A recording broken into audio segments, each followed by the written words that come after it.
Hello, Nook Nation. Welcome to the Chinooks Social Network, and we are back in the car with Jacob Nelson for Coffee with Chinooks.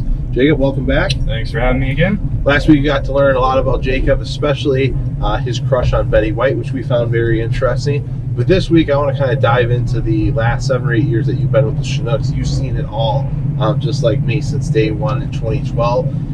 What was your first position with the Chinooks, and how did you end up joining the organization? Yeah, absolutely. I was a ticket sales intern. I went to the University of Illinois, and I needed an internship to finish my degree, graduate. And at the time, it was probably about April-ish of 2012, I was actually mulling over a position on West Palm Beach, Florida, marketing spot with their sports commission.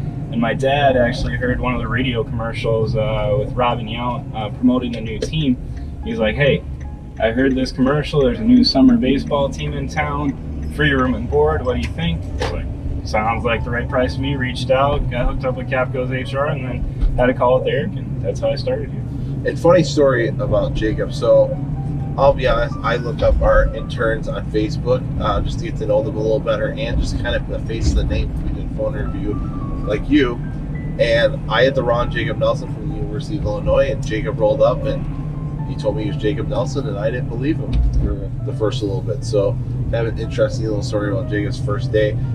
Favorite moment on or off the field? I'm gonna have you got to come up with something other than the championship, because we know championship trumps everything. Outside of the championship, the next best moment on or off the field. If you're talking like favorite player, one of the plays that sticks out, it actually be from the first year. I believe it was Charlie Marks, and had a really, should have been a top 10 Sports Center catch, but our webcast crew at the time wasn't able to capture all of it. But he was running, I think it was from left field towards the foul line, and actually made a phenomenal catch, going over the wall and flipped over and held onto the ball. So that was one that really sticks out. Yeah, I agree. I think to this date, that's still the #1 play at Capco Park. Do you have a favorite game or most memorable game? I'd say the All-Star game was one of my favorites. Obviously, probably the hottest game we've ever had at Capco Park. I know we went through a couple cooler fulls of Gatorade and water that day with our ticket staff, but just all in all, with the fan experience, everything we did with the home run derby, I just think the experience for the scouts, for the players, for our fans, I think we just executed really well, and it was just a fun day overall. Yeah, we're hoping to host the All-Star game again one day. So. Someday. Weirdest moment that has happened at Capco Park since you've been there? Weirdest moment. That is a tough one. I would say we had a really weird game last year.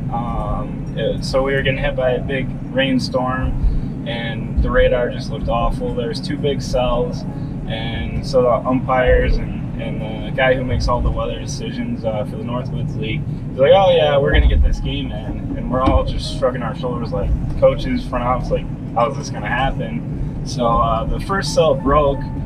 So we do pregame warm-ups. We're doing the national anthem. And as they're talking about the flag and Star Spangled Banner and everything, the fog rolls in and covers the flag. So needless to say, it was too foggy to play. Next storm cell came in and the game never happened. Yeah, we get a lot of those weird foggy nights over at Capco Park. Hopefully summer 19 will be cloudless over at the ballpark. You have a favorite player over the past 7 seasons? I'm not sure. John might have said this already, but Sawyer Poland. He was our Iron Man. Yeah. During that championship year. I think he literally played every game. He played the All-Star game. He played the playoffs.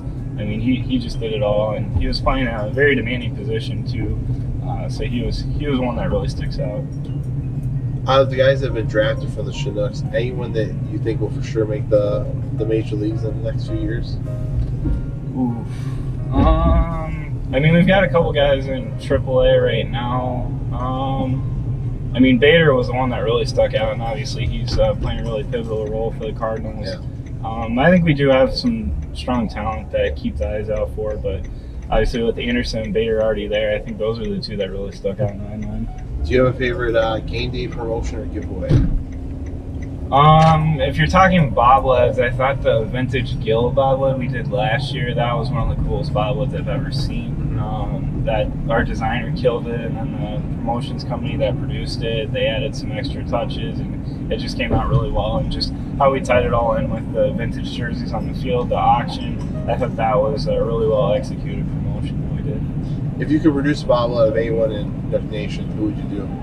Nook Nation, that would have to be Dean Renicky. We've always floated around. He was a minor league pitcher in the Dodger system, so we've always floated around doing like a combined Albuquerque Dukes and Chinooks Dean Renicky bobblehead. So that's one that I'd love to do some point. Dean Renicky's getting quite a few votes on the bobblehead question on Coffee with Chinooks. Favorite between any promotion? I'd say the Texas Menno race. It's our version of the sausage race for the Brewers. It's been a staple since day one, and kids really enjoy running it. Any promotions you're hoping to do, whether it's this summer or in an upcoming season? Well, we obviously did our Robin Young on a Harley last year with Suburban Motors, so we're hoping to continue that series. I think that'd be really first class if we're able to get Gil or someone else on a Harley and continue that. So I think that's what I'm looking forward to. All right, now the more important stuff. Favorite concession item at Capco Park? Oof. Well, you got rid of one of them, the cream corn nuggets. I know we're a very vocal minority, but very passionate. Cream corn nuggets are definitely up there. In terms of main dishes, I'd say our pizza. We do the pizza really well. So throw some bacon on there, pepperoni. I really enjoy the pizza. Your army of cream corn nuggets fans is you and probably two other people. So I don't think the cream corn nuggets are making a comeback anytime soon. No, I think Ari's in on that, and then I know Tom, one of our owners, he's a big fan, so we've got some support. You know, I do think Ari did respond by saying she would like the cream corn nuggets. That's true. Okay, so you're up to 3 or 4 people now. Okay, cream corn nuggets are not coming back, but if you could add something to the concession stand, what would it be? I would say the mini donuts. I know we've tried those at a few different ballparks, and they're really an easy thing to execute, and they're delicious. I think that would be a good addition. Okay. And finally, in your 7 years here, you know, we're fortunate enough to meet a lot of cool people in and outside of baseball. Who's the coolest person you've gotten to meet at the Lakeshore Chinooks? Oh, I'd say Rob Meow, absolutely. First class guy, down to earth. I remember when I was an intern in 2012, he always makes it a point to come into the office, introduce himself, ask your name, where you're from, what your story is, and he's just a great guy to get to know, and like I said, really down to earth. Well, that's going to wrap up our session with Jacob. For all your corporate and sponsor needs, he's your guy. So if you own a business or your company wants to get involved in the Chinooks, definitely give this guy a call. Jake, thanks for joining us the last few sessions, and we'll see everyone out at the ballpark with Jacob this summer for Summer of 19 presented by Port Washington State Bank. But you can catch us right here on the social network next week on a new episode of Coffee with Chinooks. Have a good day.